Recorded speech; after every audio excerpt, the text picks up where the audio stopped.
بسم اللہ الرحمن الرحیم۔ آج میں مسئلہ فلسطین پر دو نمائندہ کتب کے تعارف کے حوالے سے آپ سے بات کروں گی۔ دیکھیے، مسئلہ مڈل ایسٹ کے اوپر اور مڈل ایسٹ کے سب سے زیادہ سلگتے ہوئے مسئلہ فلسطین کے اوپر مغرب میں تو بہت لکھا گیا ہے۔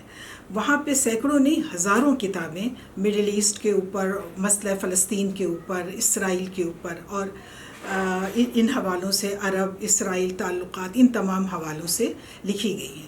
لیکن جب ہم اردو لٹریچر کے اوپر نظر ڈالتے ہیں تو ہمیں بڑی حیرت ہوتی ہے کہ انڈیا اور پاکستان میں آپ یوں سمجھ لیں کہ 100 سال کے عرصے میں زیادہ سے زیادہ 60 کتابیں ہم ٹریس آؤٹ کر پائے ہیں کہ اردو زبان میں جو لکھی گئیں یا جن کا انگریزی سے یا عربی سے اردو میں ترجمہ ہوا۔ اس میں ہم بکلیٹس کو انکلوڈ نہیں کر رہے ہیں، وہ بکلیٹ جو 40 صفحے 42 صفحے 50 صفحے، یہ اس ضخامت کی بکلیٹس جو ہیں ان کو ہم نے اپنے اس مطالعے میں شامل نہیں کیا ہے، پلس سفر نامے بھی شامل نہیں کیے ہیں۔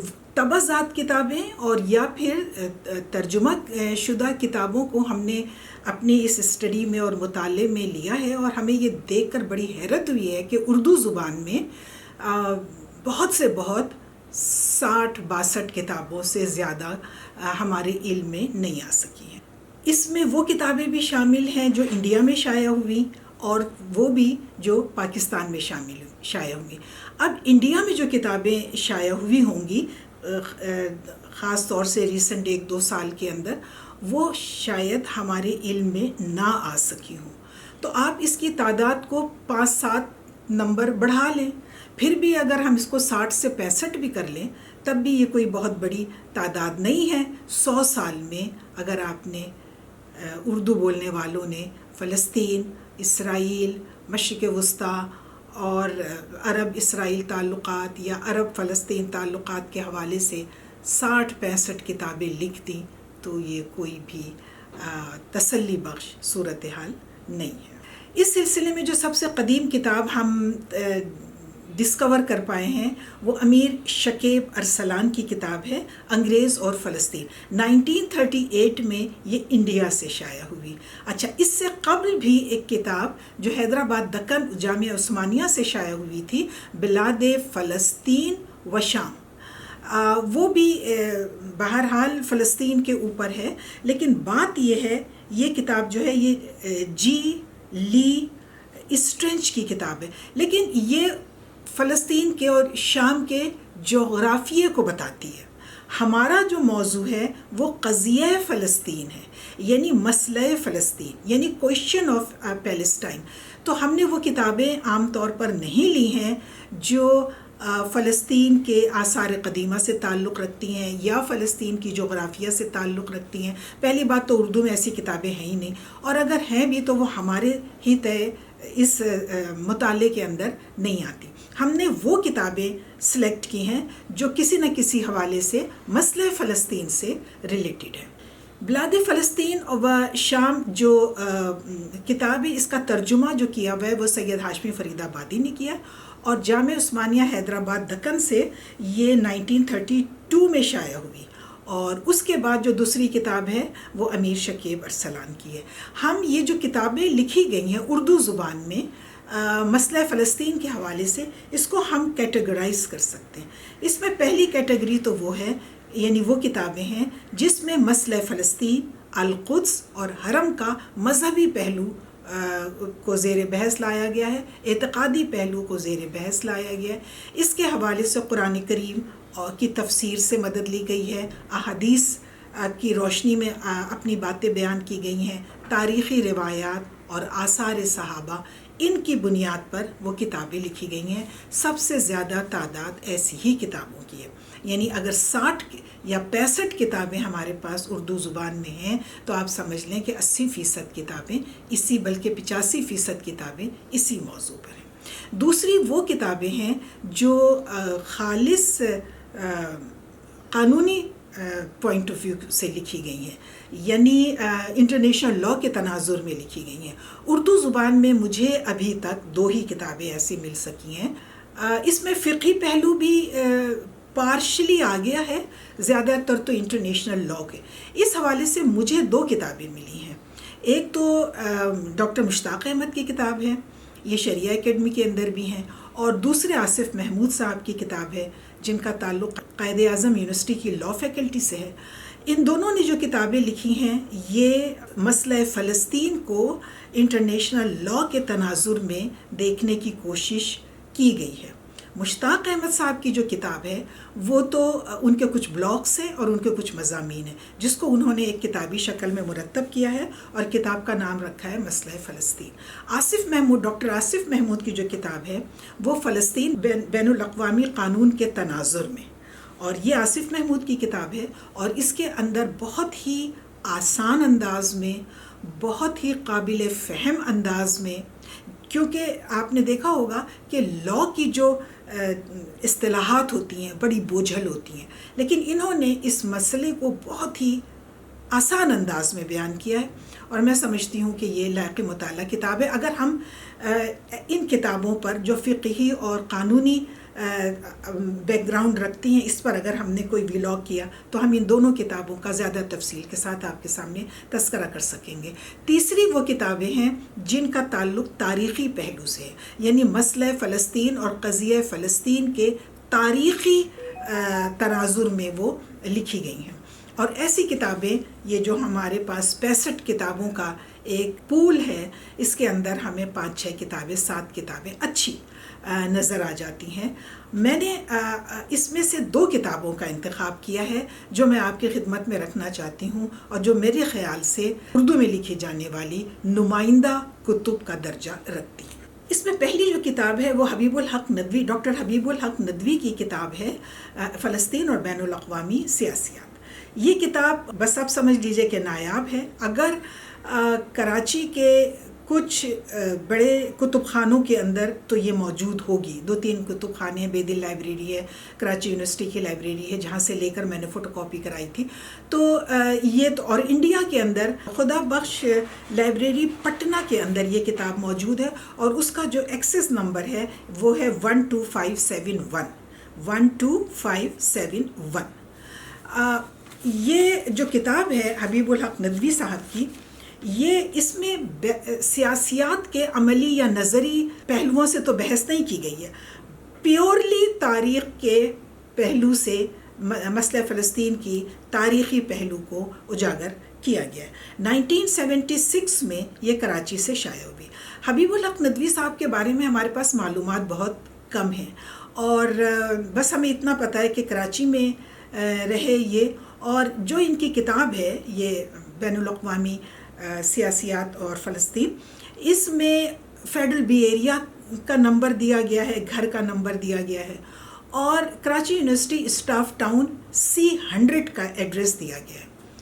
اب اگر کوئی، جو لوگ یہ ویلاگ سن رہے ہیں، اب اگر انہیں ڈاکٹر حبیب الحق ندوی یا ان کے خاندان والوں کا یا ان کے پوتوں نواسوں وغیرہ کا کسی کا علم ہے تو کامنٹ میں ضرور اس کا تذکرہ کیجیے گا، کیونکہ ہم اس خواہش میں ہیں کہ اس کتاب کو دوبارہ سے شائع کیا جائے تو پھر کاپی رائٹ ایشو نہ ہو.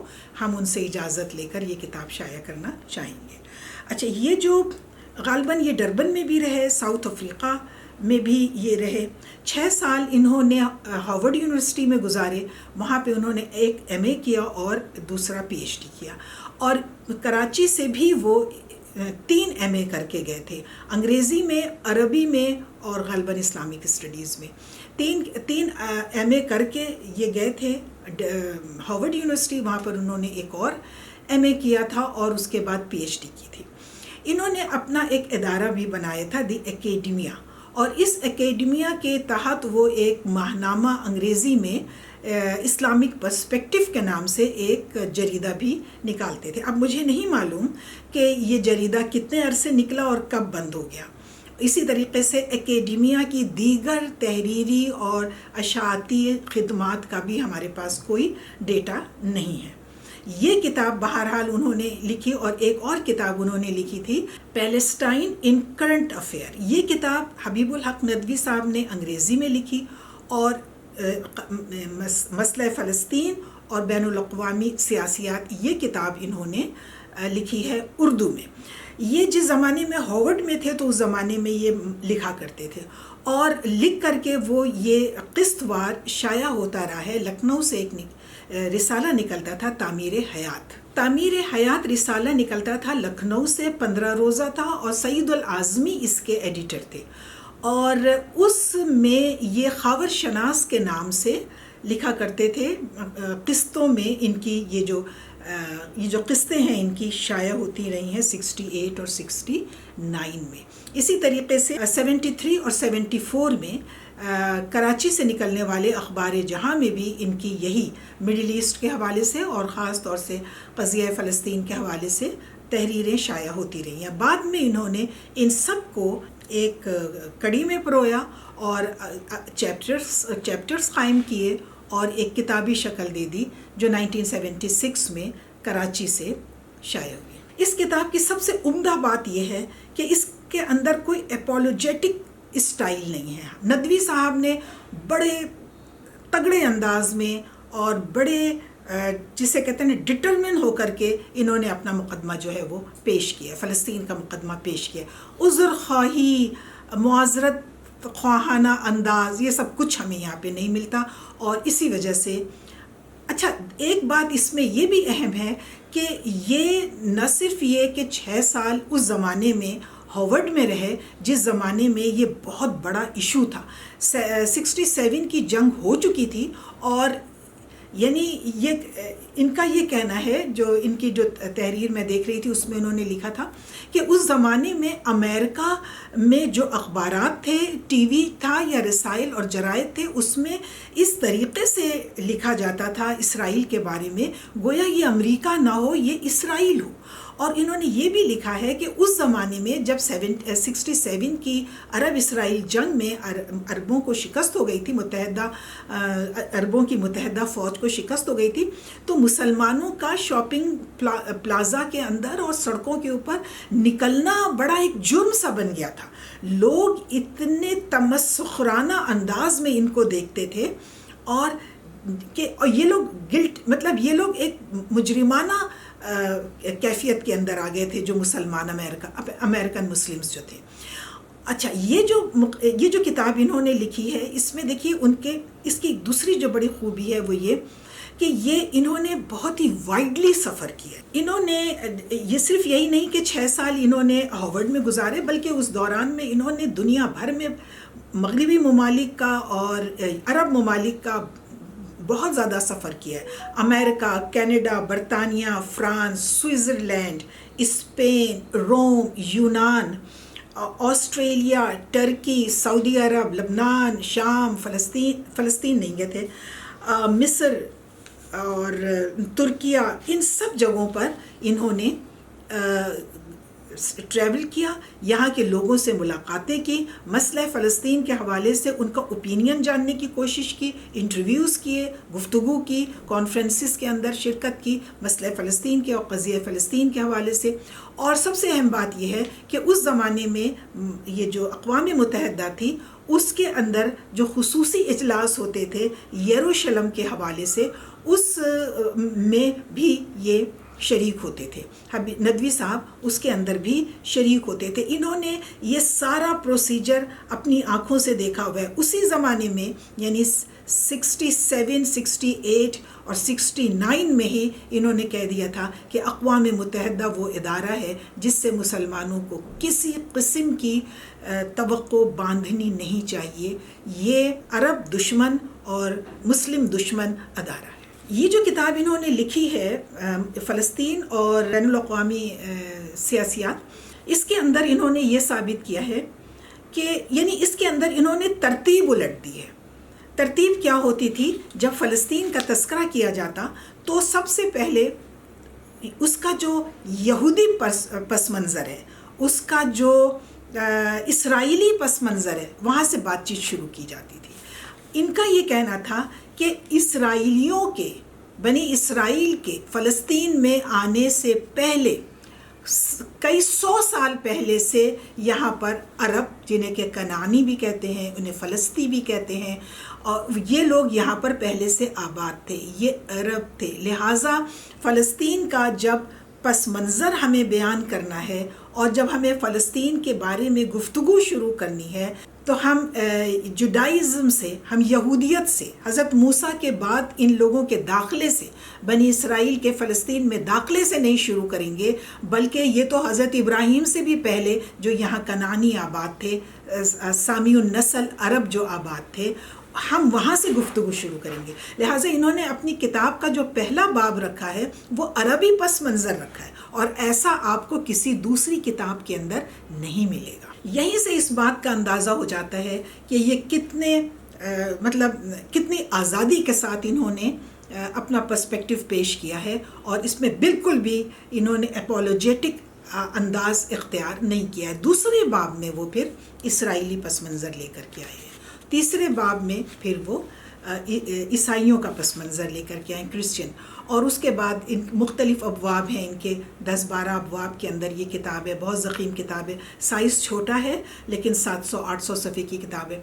اور پھر اس کے اندر انہوں نے صلیبی جنگوں کا پورا تذکرہ، پھر کس طریقے سے یہاں پر قیام اسرائیل کا تذکرہ انہوں نے کیا ہے کہ کس طریقے سے اسرائیل قائم ہوتا ہے، نکبہ کا ذکر کیا ہے، پھر عرب اسرائیل جنگوں کا ذکر کیا ہے، اقوام متحدہ میں ان کے کردار کا ذکر کیا ہے، کس طریقے سے یروشلم کے اوپر قبضہ کرنے کے بعد اس کے جوڈائزیشن کا پروسیس، اس کو انہوں نے عینی شاہدین کے بیانات کی روشنی میں یہ چیزیں بیان کی ہیں.